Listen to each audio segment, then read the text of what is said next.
Chapter number 8 application of integration हमने complete कर दी।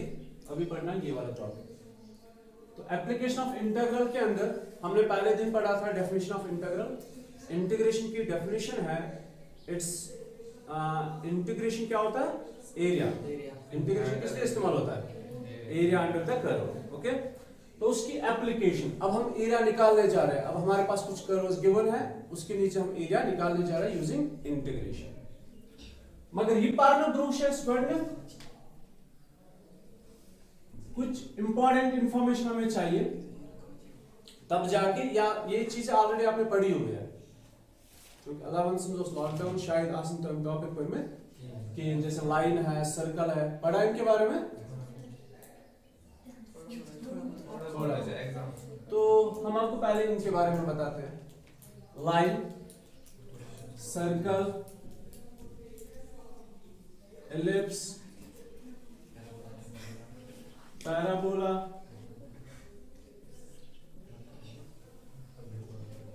Hyperbola, ठीक है। तो इसी तरह ट्रायंगल का भी थोड़ा बताएंगे। ये कुछ फिगर्स है जिनके बारे में आपको पहले पता होना चाहिए।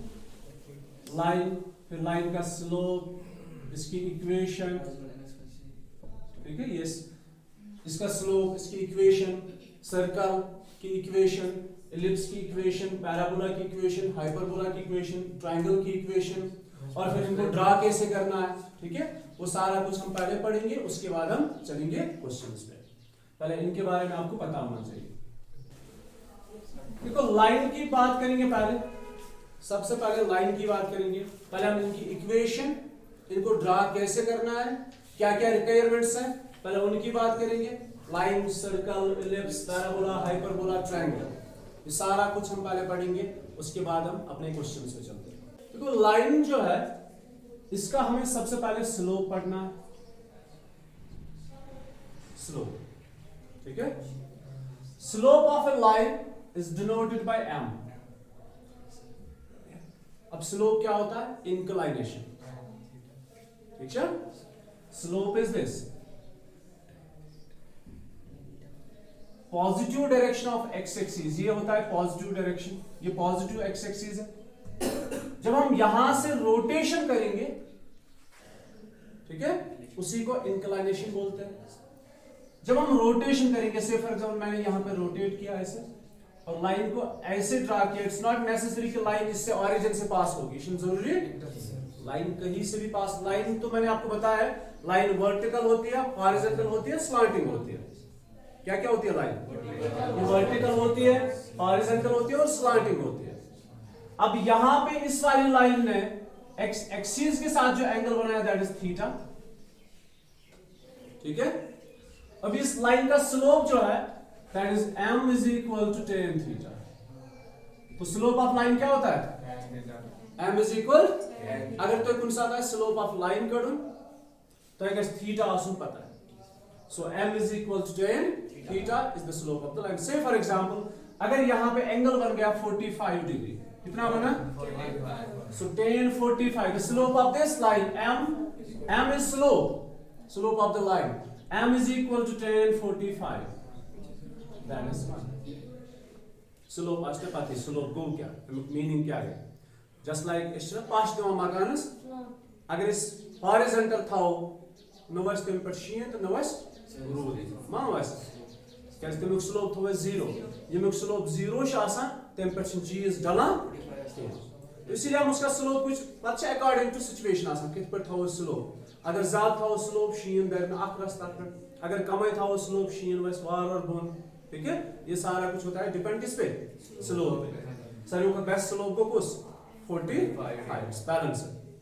अच्छा, तो 45 डिग्री मतलब 1, 45 डिग्री पे स्लोप कितना आया लाइन का? m is equal to tan 45 which is 1 मतलब 1।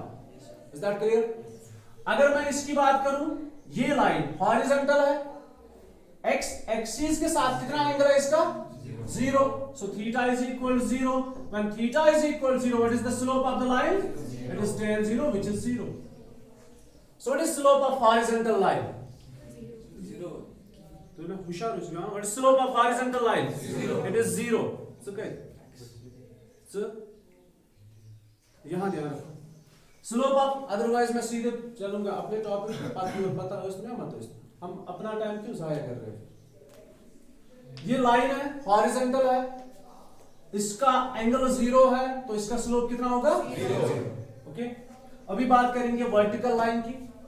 वर्टिकल लाइन और एक्स एक्सिस इनके बीच में कितना एंगल है 90 डिग्री, तो थीटा आएगा 90 degree, m is equal to tan 90 which is not defined। Vertical line जो है इसका स्लोप डिफाइंड नहीं होता, ठीक है। देखो अगर ये लाइन है तो स्लोप कितना है 0। अगर ये लाइन है स्लोप कितना है नॉट डिफाइंड। अगर ये लाइन है तो स्लोप पॉजिटिव होता है, क्या होता है पॉजिटिव। अगर लाइन ये हो ना तो आपको पता है, देखो पहले एंगल देखो कितना आया, से फॉर एग्जांपल या ऑब्ट्यूस एंगल 135, इसमें तो 45 आया था ना, ये तो ऑब्ट्यूस है ना, ये ऑब्ट्यूस है तो ये 135 सपोज आया, तो थीटा कितना है 135। पहले सुनो, थीटा कितना है 135, तो m कितना है tan 135, स्लोप निकाल रहे हैं ना, सो m is equal to tan of 90 plus 45। आपको पता है वो क्वाड्रेंट वाले कंसेप्ट है, 90 पे रेशियो चेंज होता है, तो tan 45 किसमें चेंज होगा cot 45 में। क्वाड्रेंट कौन सा है सेकंड, 90 plus 45, तो ये तो सेकंड क्वाड्रेंट आएगा, वहां पे माइनस आएगा, तो इट इज -1। ठीक है, अब मुझे बोलो अगर लाइन इस फॉर्म में हो तो इसका स्लोप कितना है 0। अगर ये हो तो, अगर लाइन इस डायरेक्शन में हो तो स्लोप क्या होगा पॉजिटिव होगा। अगर लाइन इस डायरेक्शन में हो तो स्लोप 0 भी होता है, पॉजिटिव भी होता है, नेगेटिव भी होता है। ठीक है, इज दैट क्लियर? लोग स्लोप ऑफ अ लाइन। अच्छा, slope of a line when theta is given, ये हमने निकाला। अब पढ़ेंगे slope of line joining 2 points. अभी इस बार थीटा गिवन नहीं होगा और मैं कोई डिराइवेशन नहीं बता रहा हूं, मैं डायरेक्टली पॉइंट्स पे आ रहा हूं, क्या क्या तो याद था। सुनो, slope of line when m is given, sorry, slope of line is m when theta is given, therefore slope is m is equal to tan theta। इन चीजों को आपने याद रखना है, ये हमारे काम आएंगे। दूसरा है, एक लाइन है जिसका हमने स्लोप निकालना है, लेकिन हमारे पास एंगल थीटा नहीं है, एंगल गिवन दिस। तो इस बार क्या है, अब मेरी तरफ ध्यान, लेकिन मैं आपको डिराइवेशन नहीं पढ़ा रहा हूं, मैं आपको बस बता रहा हूं कैसे आप याद रखोगे चीजों को। डिराइवेशन अगर पढ़नी होती है वो हम 11th में पढ़ते हैं। ये लाइन है, इस लाइन का इस बार थीटा आपको गिवन नहीं होगा और आपने इसका स्लोप निकालना है, लेकिन इस लाइन के 2 पॉइंट्स गिवन है, x1 y1 एंड सपोज और कोई पॉइंट, इस लाइन के तो इनफिनाइट नंबर ऑफ पॉइंट्स है, और कोई पॉइंट गिवन होगा दैट x2 y2। तो एक लाइन के 2 पॉइंट्स गिवन है और आपने उसका स्लोप निकालना है, therefore slope of line m, the slope of line which is denoted by m is equal to, remember it's y2 minus y1 divided by x2 minus x1, or it is y1 minus y2 divided by x1 minus x2। there isn't an issue। क्यों? अब minus को common निकालो तो ये cancel हो जाएगा। देखो ऐसे, माइनस बाहर it's y1 minus y2, minus बाहर x1 minus x2, ये कैंसिल। तो आपके पास ऑप्शन है 2, या तो आप ये माइनस से ले लो तो फिर y के लिए भी यही लेना है, या आप इस डायरेक्शन में जाओ, y2 minus y1 divided by x2 minus x1, और y1 minus y2 divided by x1 minus x2। ठीक है, तो अगर आप ऐसे लिखोगे तो y2 और x2 first position, then y1 और x1। अगर आप चाहो तो ऐसे भी लिख सकते हो, लेकिन फिर y1 और x1 पहली पोजीशन पे और दूसरी पोजीशन पे हो। So what is slope of line joining 2 points? y2 minus y1 divided by x2 minus x1, or it's x1 minus y1 minus y2 divided by x1 minus x2। Is that ना? ये आपने याद रखना और यही हमारे काम है वही, लेकिन टाइम वो सी करो। एक लाइन की इक्वेशन बनानी है, अब मेरी तरफ ध्यान। अब लाइन में आपको गिवन क्या होगा, जिनसे क्वेश्चन ना आसान, उससे ये जो चैप्टर है ना, ये विदाउट ग्राफ कोई भी क्वेश्चन इसमें आप सॉल्व नहीं कर सकते, हम ग्राफ से पर सो रहे। ये दो चैप्टर ऐसे हमारे इस 12th में, एक है एप्लीकेशन ऑफ इंटीग्रल, ग्राफ पर है कि कहां से क्वेश्चन करे, ठीक है, और दूसरा है लीनियर प्रोग्रामिंग प्रॉब्लम। ये दो चैप्टर ऐसे है, इसलिए कि इस ग्राफ का भी बड़े एडवांस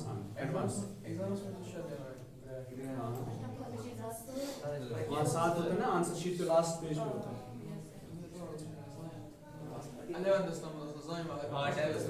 आपने दिया है कब 8th में एग्जाम दिया, आपने लास्ट एग्जाम 8th में दिया ना,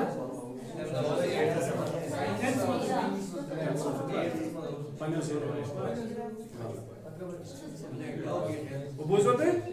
अभी सुनो ग्राफ आज देखिए, लिसन साहिब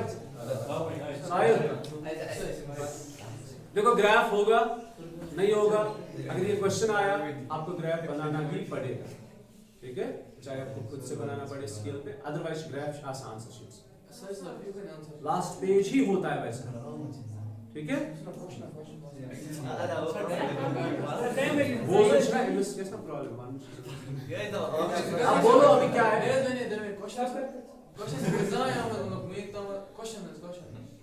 क्वेश्चन पेपर हम जो ना आंसर शीट है सर लगे ग्राफ अब ये सर अच्छा क्वेश्चन आएगा कंफर्म इसमें, वो चाहे 4 मार्क्स वाला ग्राफ तो बनाना पड़ेगा, वो चाहे 4 मार्क्स वाला हो या 6 मार्क्स, इसमें से एक क्वेश्चन कंफर्म होगा। अभी सुनो बस, वो जो तो नो यार, equation of line, listen to me. देखो एक क्वेश्चन आपको ऐसा होगा जिसमें आपको बनाना होगा इक्वेशन ऑफ लाइन, ठीक है। अब इस लाइन को ड्रा करना है और इस लाइन की क्या क्या इंफॉर्मेशन आपको गिवन होगी वो मैं आपको बताना चाहूंगा। इस लाइन का आपको गिवन होगा स्लोप, ये एक तरीका है इक्वेशन ऑफ लाइन निकालने का।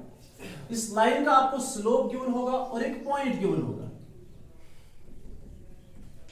इसको बोलते हैं हम equation of line point slope form. क्या बोलते हैं?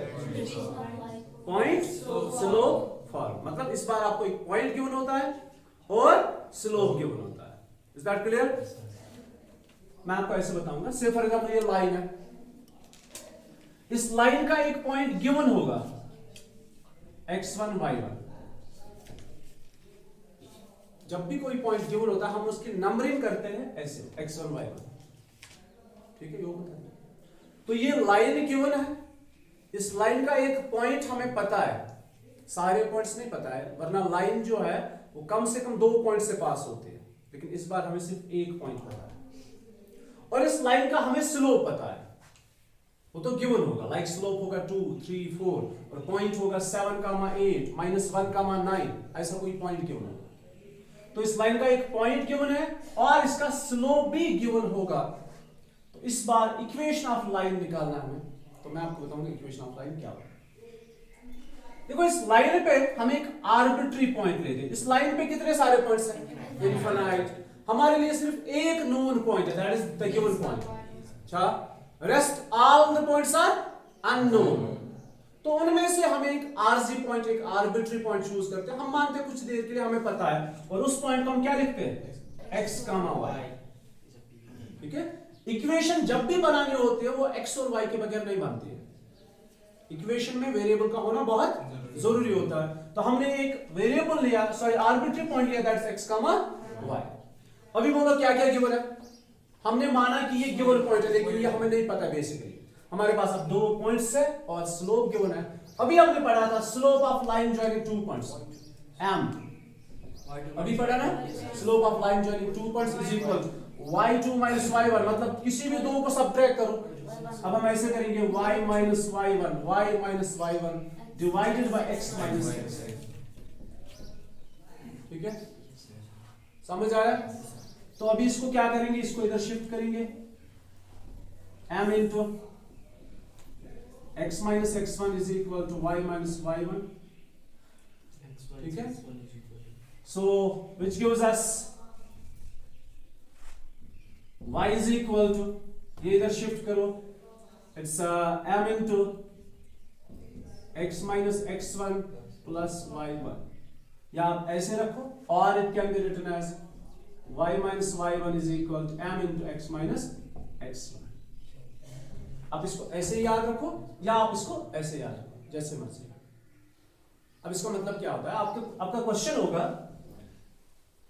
कि आपने एक लाइन के नीचे एरिया निकालना है। अब वो लाइन कहां पे है, उस लाइन का गिवन होगा, से फॉर एग्जांपल आपको स्लोप इज 2 एंड वहां पे लिखा होगा the line passing through the point 3, 2।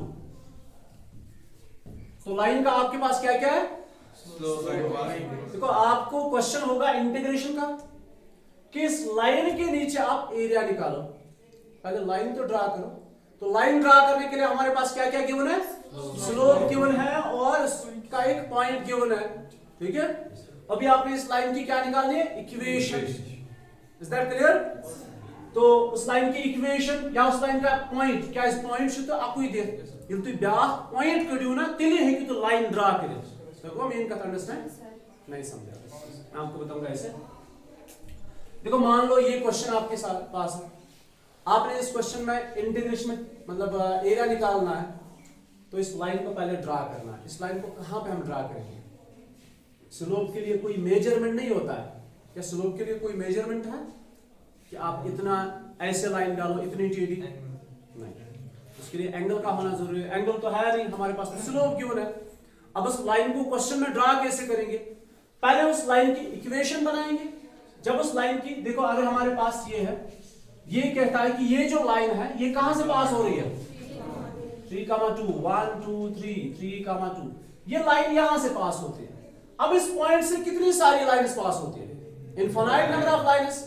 उसमें से वो वाली लाइन जिसका स्लोप 2 है, लेकिन स्लोप इज इक्वल टू 2, इसके लिए हमारे पास कोई टूल नहीं है कि ऐसे आप लाइन ड्रा करो।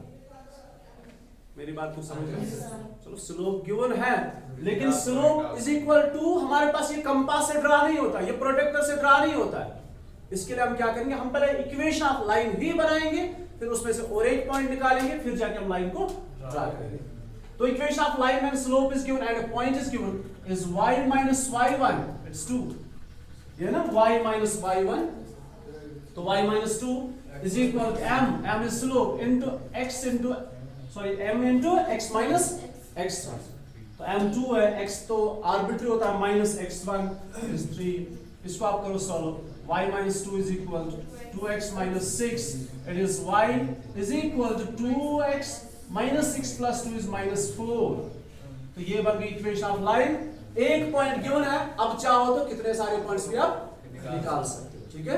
तब जाकर हम लाइन को ड्रा कर सकते हैं। एक पॉइंट और निकालते हैं, तो हम करेंगे put x is equal to 4, sorry put x is equal to 2 लेंगे। Put x is equal to 2, y is equal to 0, so y is equal to 0, तो you get the point 2, 0, it's here 2, 0, ये है line जिसका slope 2। आवाज समझ अच्छी अच्छी line है, एरिया का सुको पर बाकी है ना सुक प्लीज करो इंटीग्रेशन इकित पर क्वेश्चन करो, ठीक है। फिलहाल हम इनके बारे में पढ़ रहे हैं। तो हमने क्या पढ़ा अभी, लाइन का स्लोप कैसे निकालते हैं, लाइन की इक्वेशन कैसे निकालते हैं जब उसका स्लोप और एक पॉइंट गिवन होता। अभी इस बार क्या है दूसरी लाइन, अभी दूसरा है 2 पॉइंट फॉर्म। क्या है 2 पॉइंट फॉर्म, सुको मतलब अभी इस बार आपको लाइन के 2 पॉइंट्स गिवन होंगे, स्लोप गिवन नहीं होगा, ठीक है। तो लाइन के 2 पॉइंट्स गिवन होंगे और आपने इक्वेशन बनानी है। एक पॉइंट होगा x1 y1 और दूसरा पॉइंट होगा x2 y2, ठीक है। तो लाइन का एक पॉइंट नहीं 2 पॉइंट्स गिवन होंगे, लेकिन इस बार लाइन का स्लोप, अभी जो हमने इक्वेशन पढ़ी पॉइंट स्लोप फॉर्म में वो ये है y minus y1 is equal to m into x minus x। इसको याद रखो, ये अभी पढ़ा ना just. What is this? It's the equation of the line in point slope form। Is that clear? Yes sir। तो ये क्या है, ये 2 पॉइंट है। जब आपके पास 2 पॉइंट्स गिवन होंगे तब जाके इक्वेशन ऑफ लाइन आप कैसे निकालो। देखो इसमें हम पहले स्लोप निकालते हैं, इस बार स्लोप गिवन नहीं है, इस बार 2 पॉइंट्स गिवन है, लेकिन हम स्लोप निकाल सकते हैं। कैसे निकालते हैं, m is equal y2 minus y1 divided by x2 minus x। अभी बोला हमारे पास 2 पॉइंट्स ही नहीं, हमारे पास स्लोप भी है, ठीक है। इनमें से एक पॉइंट को कंसीडर करते हैं। अब हम मानते हैं कि हमारे पास 2 पॉइंट्स थे ना, कौन कौन, x2 y2 and x1 y1। Line की इक्वेशन बनाने के लिए हमें सिर्फ दो चीजें चाहिए, एक पॉइंट और स्लोप। क्या क्या चाहिए? Is that clear? एक पॉइंट चाहिए, एक स्लोप चाहिए। अभी इस बार हमारे पास एक पॉइंट नहीं, दो पॉइंट है और स्लोप भी है, वो हमने निकाला, ये गिवन नहीं था। तो हम कंसीडर इस पॉइंट को करेंगे या इस पॉइंट को कंसीडर करेंगे, दो में से एक को कंसीडर करना है। Is that clear? स्लोप तो ऑलरेडी हमने निकाला, और जब आप इस पॉइंट को कंसीडर करोगे या इस पॉइंट को कंसीडर करोगे, answer remain same, answer will change. So now let us consider this point and this is the slope. Then equation of line is y minus y1, ये y1 is equal to m, वहां पे given है ना equation, इसीलिए हम substitute कर रहे हैं। y minus y1 is equal to m। अब इस बार m क्या है? y2 minus y1 divided by x2 minus x1 into x minus x। ये है इक्वेशन ऑफ लाइन, ठीक है। अब आपने क्या करना है, आपने इसी को याद रखना है, इसको याद रखना। y minus y1 is equal to m into x minus x1। देखो आप पहले m निकाला करोगे, फिर उसमें सबस्टिट्यूट किया करोगे। Like we have 2 points 4,1 and -2,4। ये दो पॉइंट्स है, इस लाइन की आपने इक्वेशन बनानी है। जरा बोलो क्या करेंगे? सबसे पहले स्लोप निकालेंगे। m is equal to 1 minus 4, या यही से सब्ट्रैक्ट करो, जहां से मर्जी। स्लोप निकालने के लिए आप करोगे 1 माइनस 4 या 4 माइनस 1। चलो करो 4 माइनस 1, ठीक है, डिवाइड बाय -2 माइनस 4। देखो 4 अगर पहले इसका लिया तो इसी का -2 भी लेना है फिर बाद में, फिर आप इंटरचेंज नहीं कर सकते। It is 4 minus 1 divided by -2 minus 4, it is 3 divided by -6, it's -1/2 is the slope, ठीक है। अभी इसमें इक्वेशन निकालेंगे तो किस वाले पॉइंट को कंसीडर करोगे? दोनों को हम कंसीडर करेंगे और चेक करेंगे इक्वेशन सही रहती है नहीं रहती। मेरी मम्मा गलत information. It's y minus y1 4, substitute यहां पे कर रहे हैं। y minus y1 is equal to m -1/2 x minus x1, it's minus minus plus बन जाएगा ना +2। y minus y1 it's y minus 4 is equal to m means -1/2 into x minus x1, ये +2 बन जाएगा। इसको करेंगे हम solve. It's 2 into y is 2y, -2 4s are 8, minus x minus 2, minus x को इधर शिफ्ट करो तो plus x plus 2y is equal to ये -8 राइट साइड में +6 -2, it is 4, sorry +6 only। This is equation। समझ आया? अभी दूसरे पॉइंट को कंसीडर करके देखते हैं। दूसरा पॉइंट ये है, स्लोप ये है और इक्वेशन ये है। करो सबस्टिट्यूट। y माइनस y1 मतलब y माइनस 1, ठीक, is equal to m -1/2 into x minus x1 is 4. It is 2 into y -2 minus x plus 4, ये इधर शिफ्ट करो तो x plus 2y is equal to 4 plus 2 is 6। तो ये है equation of line, ठीक है। तो इक्वेशन का आपने स्लोप पढ़ा, इक्वेशन का हमने इक्वेशन नहीं, लाइन का हमने स्लोप पढ़ा, ठीक है। When theta is given, when 2 points are given, line के हमने इक्वेशन पढ़ी when point and the slope is given, line के हमने इक्वेशन पढ़ी when 2 points are given। अभी और एक चीज है, उसको बोलते हैं इंटरसेप्ट फॉर्म। कौन सा फॉर्म?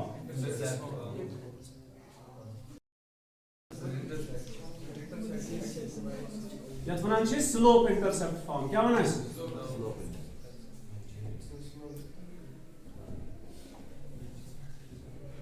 यही था आपके 11th में स्ट्रेट लाइन्स में, यही चीज स्लोप इंटरसेप्ट फॉर्म। इस बार स्लोप गिवन होगा और एक पॉइंट, और वो पॉइंट इस बार इंटरसेप्ट होगा, ठीक है। पॉइंट क्या होगा? इंटरसेप्ट। देखो पॉइंट जो है, इंटरसेप्ट भी एक पॉइंट ही होता है, लेकिन वो खास पॉइंट होता है, वो किसी एक्सिस पे लाई करता है. Earth was one point as given, so point है कुंती quadrants address. लेकिन इस बार जो पॉइंट होगा वो एक इंटरसेप्ट होगा. Intercept means the point which lies on the axis. मिसाल के तौर पर अगर यहां पे कोई पॉइंट है 3,0, किस पे? एक्स एक्सिस पे. कोऑर्डिनेट्स क्या है? 3,0. तो इस वाले पॉइंट को हम बोलते हैं एक्स इंटरसेप्ट. ठीक है? अगर यहां से होगा तो वो भी एक्स इंटरसेप्ट, अगर यहां पे होगा तो वाई इंटरसेप्ट. तो ऐसा ही एक पॉइंट आपको गिवन होगा. अब वो चाहे एक्स इंटरसेप्ट होगा, अगर एक्स इंटरसेप्ट होगा तो ऐसे होगा वो C,0. अगर y इंटरसेप्ट होगा तो 0,C या D लिखो, जो मर्जी है. ठीक है, हमें बस इक्वेशन को याद रखना है. तो इंटरसेप्ट या तो x होगा दैट इज C,0, इंटरसेप्ट या तो y होगा दैट इज 0,D या C या A, जो मर्जी ले लो.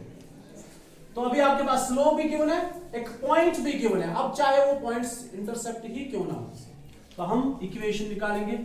Therefore, equation of line is y minus y1. इस वाले में देखो y minus 0 है ना, 0 इस बार 0 आएगा ना. y minus 0 is equal to m given होगा into x minus x1 is c. So पहला ये आएगा y is equal to m into x minus c. इस बार जो है ये 1 है. तो आपने क्या करना है, आपने इसको याद नहीं रखना है, आपने सिर्फ बेसिक इक्वेशन को याद रखना है. तो चाहे कोई भी पॉइंट या कोई भी स्लोप क्यों ना, आप बस उसमें सब्स्टिट्यूट करते जाओ और इक्वेशन बन जाएगी. ठीक है, ये इक्वेशन ऑफ लाइन है इंटरसेप्ट फॉर्म में, लेकिन कौन सा इंटरसेप्ट गिवन है? Y intercept. अभी दूसरा ले लो 0,C से फॉर एग्जांपल वाई इंटरसेप्ट. इस बार इक्वेशन ऑफ लाइन क्या होगी? y minus y1 मतलब C. इस बार तो C आएगा ना, is equal to m into x minus 0, क्योंकि इस बार x1 जो है वो 0 है. So y minus c is equal to mx, जिसको आप पढ़ते हो y is equal to mx plus c. ये है वो slope intercept form of line. ठीक है, यूजुअली तो यह यूज करा, फिजिक्स केमिस्ट्री जहां भी पढ़ते हो आप यूजुअली इसी को यूज करते हो, क्योंकि यहां से आपको दो चीजें जल्दी जल्दी मिलती है, एक स्लोप और इंटरसेप्ट मिलता है. और आपको पता है ये पॉइंट C कौन सा है? ये होता है y एक्सिस पे ये पॉइंट. फिलहाल आपके पास इक्वेशन ऑफ लाइन हमने पढ़ा. इंशाल्लाह कल हम पैराबोला, इलिप्स, हाइपरबोला और सर्कल पढ़ेंगे. अभी हम पढ़ेंगे equation of parabola. Equation of parabola. तो पैराबोला जो है, पैराबोलास आर ऑफ 4 टाइप्स. जैसे कि हम आपको डिराइवेशन वगैरह नहीं पढ़ा रहे हैं, वो चीज आपको पढ़ा रहे हैं जो आपके काम आएंगे क्वेश्चंस में. तो पैराबोला जो है, देखो मैं आपको अगर ऐसे बताऊं, दो वेरिएबल के बीच में रिलेशन है, से for example 2x plus y is equal to 9. What is this? ये इक्वेशन है, किसकी इक्वेशन है? It's the equation of the line. It's linear equation है ना. तो जब भी दो वेरिएबल्स लीनियर होते हैं तो ऐसे इक्वेशन को हम लीनियर इक्वेशन बोलते हैं. And this is the equation of the line. This is the equation of the line. अगर से फॉर एग्जांपल अगर हमारे पास ऐसा हो x² plus y is equal to 9, इसमें एक वेरिएबल जो है दैट्स क्वाड्रेटिक और दूसरा वेरिएबल जो दैट्स लीनियर, ऐसी इक्वेशन को हम क्या कहेंगे? किसकी इक्वेशन है ये? क्वाड्रेटिक कहेंगे. Yes sir. तो है किसकी इक्वेशन? यस. ये लाइन तो है नहीं, क्योंकि दोनों लीनियर तो है नहीं. So remember, when one among the two variables is quadratic and the other one is linear, then the equation is the equation of the parabola. किसकी इक्वेशन होती है? ये पैराबोला की इक्वेशन होती है. Like you have x is equal to 4y square. What is this? इनमें से एक वेरिएबल क्वाड्रेटिक है और दूसरा वेरिएबल लीनियर है. So this is equation of parabola. Is that clear? अगर ऐसा हमारे पास हो y is equal to x² plus 9. What is this? This is equation of parabola. This is equation of parabola because one is linear, other one is quadratic. Okay? अगर दोनों linear हो तो उसको हम बोलते हैं that's the equation of the line. और अगर दो में से एक क्वाड्रेटिक हो तो उसको बोलते हैं equation of parabola. Is that clear? तो अभी हम पैराबोला की कुछ इक्वेशंस आपको बताएंगे, क्योंकि आपने पैराबोला जब आपके क्वेश्चन में इक्वेशंस गिवन होंगी, फिर आपको उनका एरिया निकालना होगा, तो यूज करोगे इंटीग्रेशन, लेकिन पहले आपको ग्राफ बनाना जरूरी है, ठीक है, ताकि आपको पता चले मुझे एरिया कौन सा निकालना है। Equation of parabola, parabolas are of 4 types, listen to me, 1 2 3 and 4। अभी इधर ध्यान रखो, one parabola is upward parabola, ठीक है, the second one is downward parabola, this parabola is openness towards right and this parabola is openness towards left, ठीक है।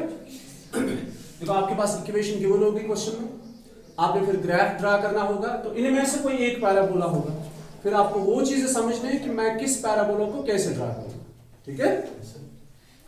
The first one is upward parabola, the second one is downward parabola, third one opens towards right, fourth one opens towards left। Is that clear? Yes, sir. अभी देखो parabola की equation के अंदर आपको क्या क्या ध्यान रखना है। सबसे पहले पैराबोला में एक वर्टेक्स होता है, ठीक है, क्या होता है? वर्टेक्स।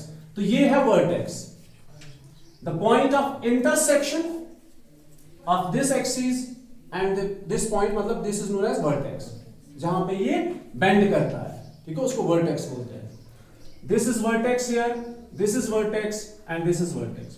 ये जितने सारे पैराबोलास है, इनका वर्टेक्स कहां पे? ओरिजिन में, ठीक है। अगर मैं आपको ये कहूं, ये एक पैराबोला है, upward parabola, where is the vertex? The vertex is here, like it is 0,1। बात समझ में आ गई?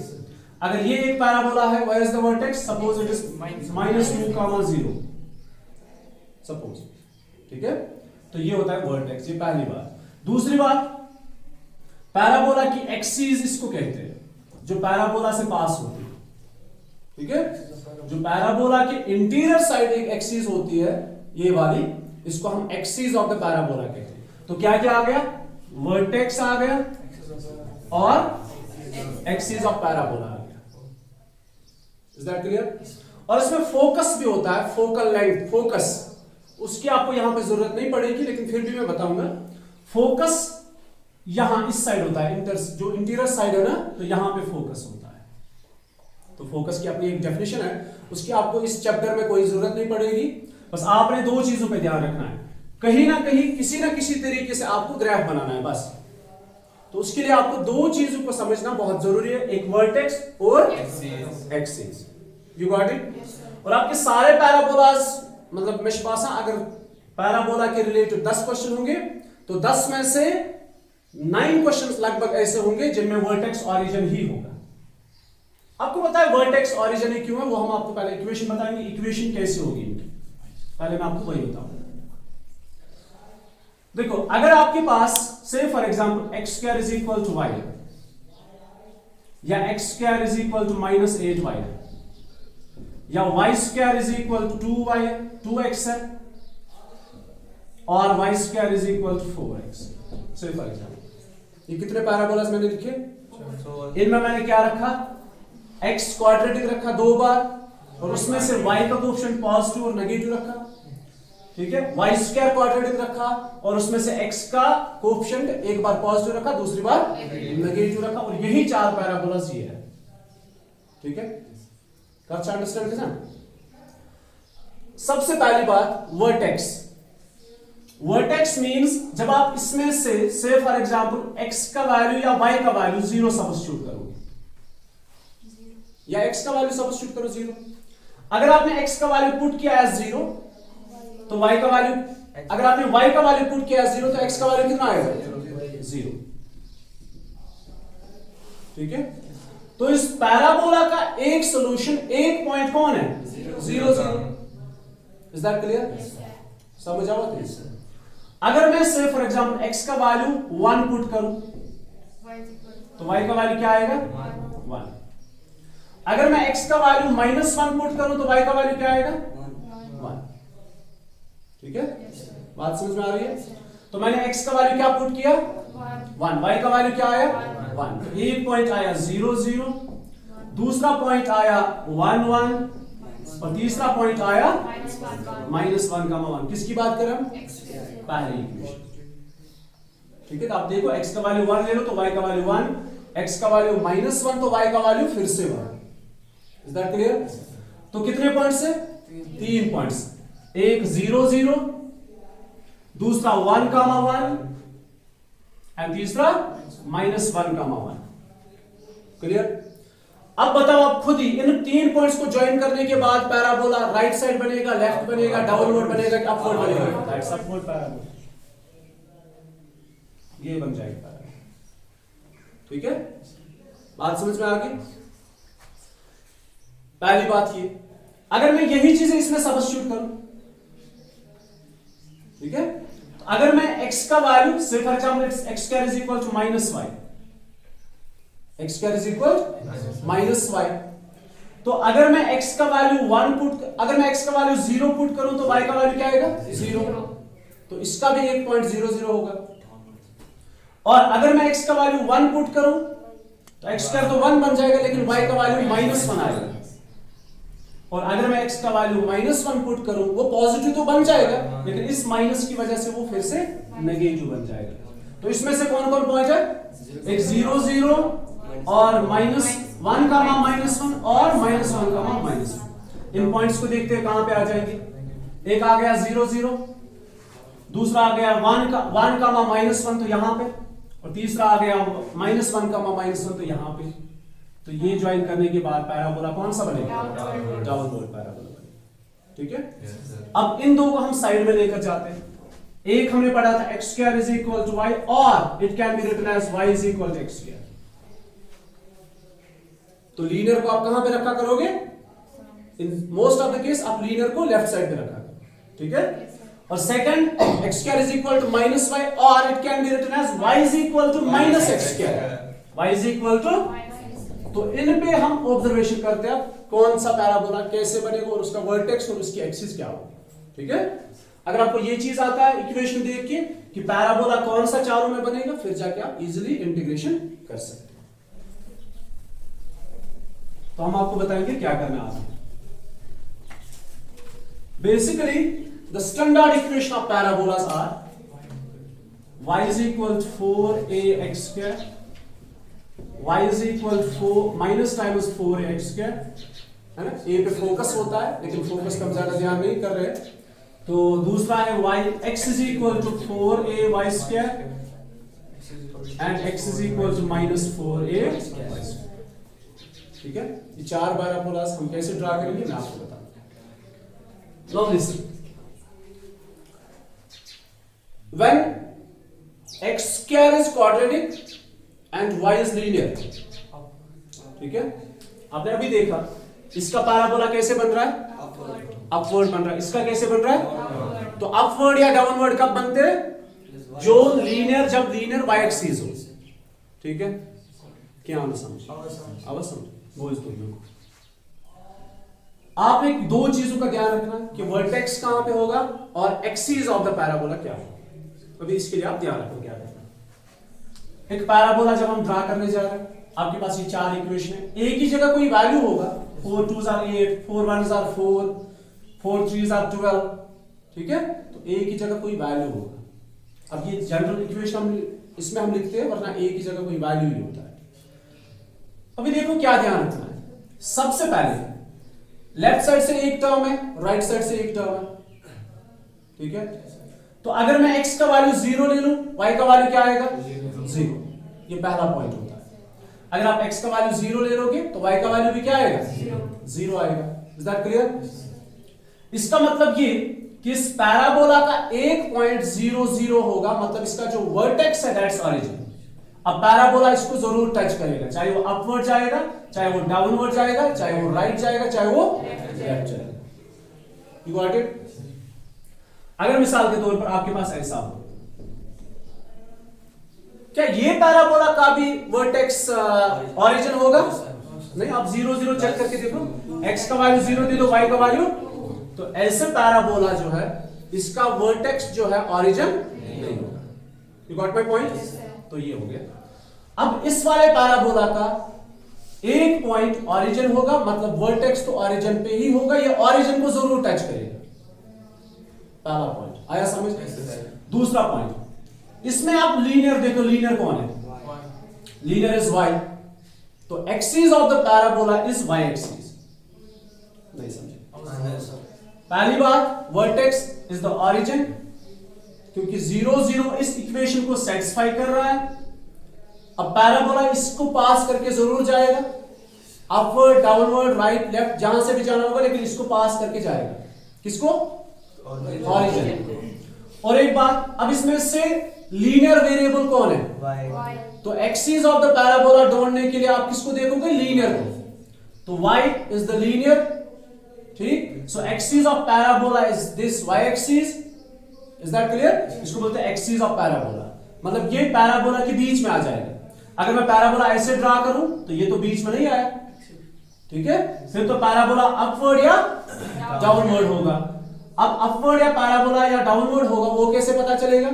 अगर ये x स्क्वायर का कोएफिशिएंट पॉजिटिव है तो ये तो अपवर्ड होगा, अगर इसका कोएफिशिएंट नेगेटिव है तो ये डाउनवर्ड होगा, ठीक है? अब बताओ, सबसे पहले इस पैराबोला, इसका वर्टेक्स कहां पे होगा? ऑरिजिन, पहली बात। इसकी एक्सिस क्या है? y axis. तो पैराबोला क्या होगा? अपवर्ड या डाउनवर्ड का about axis of the parabola. अभी इसका कोएफिशिएंट क्या है? पॉजिटिव है, तो कहां से होगा? क्या हुआ समझ? ये पैराबोला की बात करेंगे, ये भी ऑरिजिन को टच करके जाएगा, ये भी, इसकी एक्सिस भी y एक्सिस है, लेकिन ये नेगेटिव है तो डाउनवर्ड है। ये वाला पैराबोला देखो, ये सबसे पहले ऑरिजिन को टच करके जाएगा, axis of the parabola is x axis, ठीक है? और ये पॉजिटिव है तो राइट साइड होगा, इट इज दिस, और ये कुछ समझ आया अच्छे से?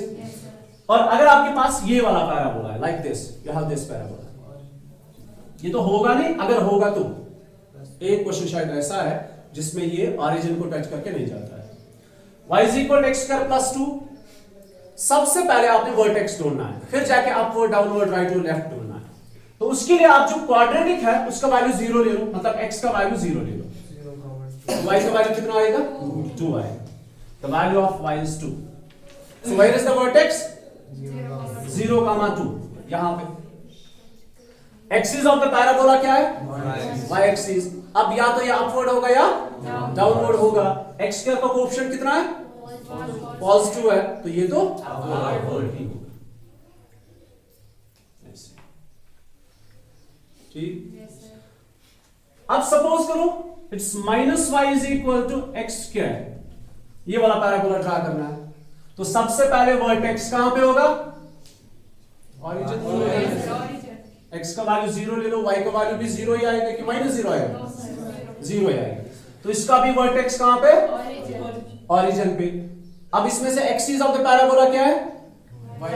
डरो मत, लीनियर देखो, दैट्स एक्सिस, तो इट्स y एक्सिस। अब पैराबोला अपवर्ड होगा कि डाउनवर्ड होगा? डाउनवर्ड क्यों होगा? पहले इस माइनस को यहां पे रखना ही नहीं है, ठीक है? इसको शिफ्ट करना है फिर, क्योंकि लीनियर जो है उसका कोएफिशिएंट पॉजिटिव रखना है। अब क्वाड्रेटिक का कोएफिशिएंट क्या बनेगा? दैट डिपेंड्स, तो इसको यहां पे शिफ्ट करना है। अब ये तो डाउनवर्ड पैराबोला होगा, मुझे लगता है आपको समझ में आ गया, ठीक है?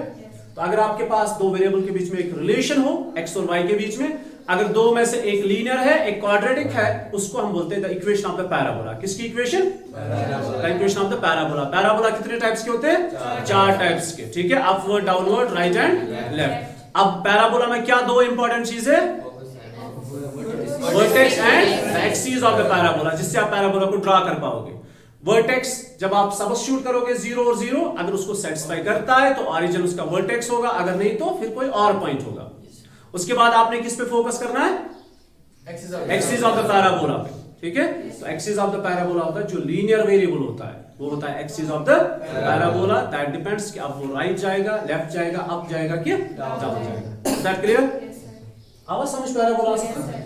अगर आपके पास कोई भी पैराबोला की इक्वेशन हो, आप उसको ड्रा, मतलब ये तो इक्वेशन वुचु तो ये गोटनेथि समझ कि पैराबोला पत कित पर ड्रा करो सिटी तो समझ। और पैराबोला में और एक चीज होती है, इसमें सिमेट्री होती है, क्या होती है? सिमेट्री मींस अगर जब आपको क्वेश्चन होगा ना, मिसाल के तौर पर आपका क्वेश्चन है कोई ऐसे,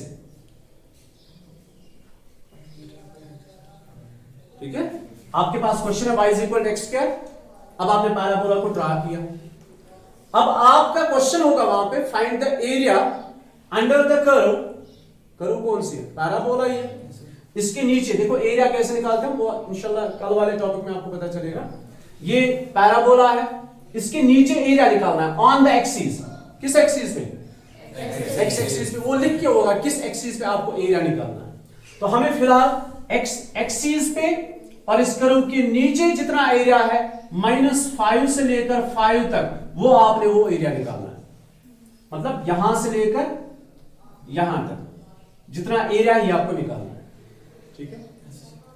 अच्छा, क्या आप पूरा एरिया निकालोगे कि यहां से यहां तक निकालोगे? निकालना तो पूरा है, क्वेश्चन को बता रहा है पूरा एरिया निकालो। आप यहां से यहां तक ही एरिया निकालो, इनटू करोगे 2। क्यों? Because there is symmetry in the parabola. वही मुझे आपको समझाना था। जितना एरिया यहां से यहां तक पैराबोला ने किया, वही एरिया यहां से यहां तक, इसको सिमेट्री बोलते हैं। तो पैराबोला में क्या होती है? सिमेट्री होती है। Is that clear? तो ये हो गया पैराबोला। अब चलते हैं नेक्स्ट पे, दैट इज सर्कल। सर्कल के अंदर दो चीजें इंपॉर्टेंट होती है। देखो मैं आपको सर्कल की डेफिनेशन नहीं बता रहा हूं, ठीक है। डेफिनेशन आपको पता है सर्कल क्या होता है। It's the set of all points in a plane which are equidistant from the fixed point. That fixed point is center and that fixed distance is radius. तो सर्कल के लिए दो चीजें इंपॉर्टेंट होती है, centre and the radius. Okay, आगे चलते हैं। हमें उसकी इक्वेशन पढ़नी है, इक्वेशन ऑफ सर्कल। अब जल्दी जल्दी ध्यान। तो सर्कल की इक्वेशन हमें पढ़नी है। हम लेते हैं सर्कल। लिसन टू मी, मैंने क्या बताया सर्कल के लिए क्या इंपॉर्टेंट है? उसका सेंटर, उसका रेडियस कितना है, ठीक है। ये तो हमें पता होना चाहिए। वो ये में सेंटर आज पता तिली बेहना वो कंपास करता था, ये में रेडियस पता आज तिली हम सर्कल ड्रा करें। इन दो चीजों के बगैर आप सर्कल को ड्रा नहीं कर सकते। ये कोऑर्डिनेट ज्योमेट्री हम पढ़ रहे हैं, कार्टेशियन प्लेन है हमारे पास। Let us suppose the centre is here, ये सेंटर है, ठीक है। तो सेंटर के कोऑर्डिनेट्स तो होंगे, let it's h, k। Circle given आसनी मतलब को तेने कोऑर्डिनेट्स आसन गिवन मतलब सेंटर, ठीक है। अभी हमें रेडियस भी पता है, से for example radius is 3 unit, तो मैंने सर्कल को ड्रा कर दिया, ये हो गया सर्कल, ठीक है। तो रेडियस को हम डिनोट करते हैं r से। अभी इक्वेशन बनाने के लिए मैंने आपको कल बताया था वेरिएबल का होना बहुत जरूरी होता है। वेरिएबल के बगैर इक्वेशन नहीं बनती। ये वेरिएबल नहीं है, ये तो गिवन होगा। ये भी वेरिएबल नहीं है, ये भी गिवन होगा। अभी इक्वेशन बनाने के लिए वेरिएबल का होना बहुत जरूरी है। अभी बताओ मुझे, आप सर्कल पे कितने सारे पॉइंट्स हैं? इनफिनाइट। कोई गिवन है आपको? नहीं है। तो let us take an arbitrary point. इस आर्बिट्री को आरजी तौर पॉइंट उसकी माना चुकी है सिस्टम में, सपोज मैं पता है, लेकिन आपको पता एक्चुअल में नहीं होती है। Let us take an arbitrary point xy which lies on the circle. There are infinite number of circles. किसी एक पॉइंट को आप लोकेट करके बताओ कि शायद हमें पता है, ठीक है। Let the coordinates of that point be x, y. Clear? इतना समझ आया? अब ये तो सेंटर O माना हमने। अब O तो ऑरिजिन होता है, हम इसको कोई और पॉइंट से मानते A और ये P, ठीक। पॉइंट A is given, ये गिवन होगा, h और k गिवन होगा, आपको रेडियस भी गिवन होगा। अब हम जनरल में h और k लिखते हैं, वरना यहां पे लिख के होगा 1, 2, 4, 5, ठीक। और रेडियस भी आपको गिवन होगा 1, 2, 3, 4 एंड सो ऑन। हमने एक आर्बिट्री पॉइंट लिया, पॉइंट P, x, y। अभी हम करेंगे यूज डिस्टेंस फार्मूला। क्या यूज करेंगे? AB की distance. By distance formula the distance between AB is x minus h का whole square plus y minus k का होल स्क्वायर। ये AB क्या है? ये तो r है, radius it's r is equal to, अच्छा स्क्वायरिंग बोथ साइड्स करो साथ में। तो स्क्वायरिंग बोथ साइड्स करने पे r पे क्या चढ़ जाएगा? स्क्वायर। और यहां से क्या बचेगा? x minus h whole square y minus k whole square, ठीक है। और it can be written as x minus h whole square y minus k whole square is equal to, this is standard equation of circle, ठीक है। ये है equation of circle. अभी आपने इसको सिंपलीफाई भी करना है, तो ये बन गई equation of circle. Is that clear? For example, if center is 1 comma 3 and radius is 2, center is how much and radius is how much 2, है ना? तो therefore इसमें सब्स्टिट्यूट करोगे तो x minus 1 बनेगा ना, x minus 1, h का value 1 है, तो x minus 1 whole square plus y minus 3 whole square is equal r square minus 2 square. अब इसको करेंगे सिंपलीफाई, जो वहां से मिलेगा वो है equation of circle. It's a square plus b square minus 2ab, a square plus b square minus 2ab is equal 4। ये समझ आ रहा है? It is x square plus y square minus 2x minus 6y, 1 और 9 कितने हुए? 10 को shift करो या इधर भी 4 शिफ्ट करो तो प्लस 6 बनेगा is equal 0। This is required equation of circle. अब देखो सर्कल के अंदर क्या होता है। सर्कल के अंदर इन दो का होना बहुत जरूरी है, ठीक है? इन दो के बगैर सर्कल नहीं बन सकता। तो सर्कल में एक्स स्क्वायर और वाई स्क्वायर और दोनों के कोएफिशिएंट्स 1 होने चाहिए। क्या होने चाहिए? एक्स स्क्वायर और वाई स्क्वायर। देखो अगर मैं डिफरेंट इसमें सब्स्टिट्यूशंस करूं ना, तो एक्स स्क्वायर और वाई स्क्वायर हमेशा आप देखोगे यहां। मेरी बात को समझ गए? समझिए वहां क्या बात है। नो वे लाइक होते हैं। एक्स स्क्वायर और वाई स्क्वायर का होना बहुत जरूरी है।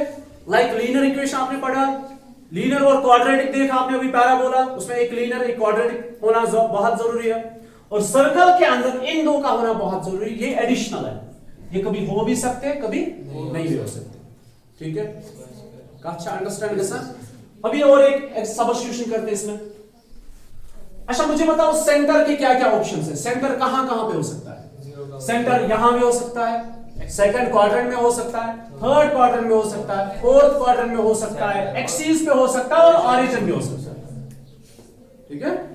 किसी क्वाड्रेंट के अंदर होना मतलब एच और के नॉन जीरोस होंगे, इनमें से कोई जीरो, मिसाल के तौर पर अभी दिया 1 3, कभी होगा -2, 3, तो किसमें होगा? कभी होगा -2, कभी होगा 2, -3। सब्स्टिट्यूट करने के बाद आपको ऐसी ही एक इक्वेशन मिलेगी। अगर आप ये तीनों सब्स्टिट्यूट करोगे, रेडियस भी गिवन होगा, तो सब्स्टिट्यूट करने के बाद आपको ऐसी ही एक इक्वेशन मिलेगी जिसमें x स्क्वायर भी होगा, y स्क्वायर भी होगा, दोनों के कोएफिशिएंट्स 1 होंगे और x भी होगा और y भी होगा, ठीक है? मैं आपको असल में क्या बता रहा हूं, ये होना जरूरी नहीं है, लाजमी नहीं है कि सर्कल बनेगा, ये नहीं भी हो सकते, ये एब्सेंट भी हो सकते हैं। तो मैंने आपको दिखाया कि सेंटर जो है वो फर्स्ट, सेकंड, थर्ड और फोर्थ क्वाड्रेंट में हो सकते हैं, मतलब दोनों नॉन जीरोस है। अब अगर वो किसी एक्सिस पे हुआ, किस पे? से for example centre is here, यहां भी सेंटर हो सकता है। आपके पास प्लेन है, जहां मर्जी है सेंटर ले लो, तो सेंटर किस पे हो सकता है? किसी एक्सिस पे भी सेंटर हो सकता है। लाइक अगर ये एक्स एक्सिस पे है तो यहां पे से फॉर एग्जांपल 2, 0, ठीक है? तो सेंटर इज 2, 0 या -2, 0, दैट्स सिस्ला को इशू। तो 2, 0 एंड द रेडियस इज 2। जरा इसको सब्स्टिट्यूट करो यहां पे। It is x -2 whole square plus y -0 whole square, है ना? k का value 0 is equal 2 square, so it is a square plus b square -2 2 are 4x plus only y square and 4 और 4 cancel, देखो क्या बचा? अभी देखो क्या बचा। तो किसका होना इंपॉर्टेंट था यार? x स्क्वायर और y स्क्वायर। आप देखो इस बार x y तो है नहीं, सिर्फ x बचा यहां पे। नहीं समझ? अच्छा अंडरस्टैंड? कांस्टेंट कुछ भी हो, x स्क्वायर और y स्क्वायर इनका होना बहुत जरूरी है। अगर ये इक्वेशन से मिसिंग है तो हम उसको इक्वेशन ऑफ सर्कल नहीं कह सकते। और दोनों के कोएफिशिएंट्स क्या होने चाहिए? सेम होने चाहिए, और वो भी 1। मिसाल के तौर पर अगर मैं आपसे ये कहूं, क्या ये इक्वेशन ऑफ सर्कल है? क्या ये इक्वेशन ऑफ सर्कल है? Yes sir. देखो आपने नो इसलिए बताया क्योंकि x स्क्वायर को कोएफिशिएंट्स 1 नहीं है, लेकिन हम बना सकते हैं क्योंकि हम 9 को कॉमन निकाल सकते हैं, ठीक है? तो 9 को हमने कॉमन निकाला, इन दो से या तीनों से कॉमन निकालो, फिर जैसे मर्जी है, लेकिन इनके कोएफिशिएंट तो 1 बन जाएंगे। इस 9 को वहां से फिर हटाओगे डिवाइड करने के बाद, ठीक है, तो पूरा फोकस किस पे करना है, एक्स स्क्वायर और वाई स्क्वायर पे। अगर से फॉर एग्जाम्पल ऐसे है 9x square minus 8y square plus कुछ भी हो, तो क्या ये सर्कल हो सकता है? क्यों नहीं हो सकता है? हम कॉमन तो सेम चीज नहीं निकाल सकते और नेगेटिव भी नहीं होना चाहिए। तो सर्कल होने के लिए एक्स स्क्वायर, वो भी coefficient with positive 1, plus y square, उसका कोएफिशिएंट भी +1 होना चाहिए। रेस्ट एक्स कभी हो सकता है, कभी नहीं हो सकता है, वाई कभी हो सकता है, कभी नहीं हो सकता। दैट डिपेंड कि सेंटर कहां पर है, ठीक है। अगर सेंटर एक्स एक्सिस पे होगा तो ये मौजूद होगा, अगर सेंटर इस पे होगा तो इस बार ये नहीं वाई वाली टर्म मौजूद होगी, और अगर ऑरिजिन है तो ना एक्स होगा ना वाई होगा, ठीक है। ट्राई करते हैं। अगर सेंटर ऑरिजिन होगा, सेंटर ऐसे होगा 0,0 and radius is 4, then standard equation में सब्स्टिट्यूट करो, क्या बनेगा?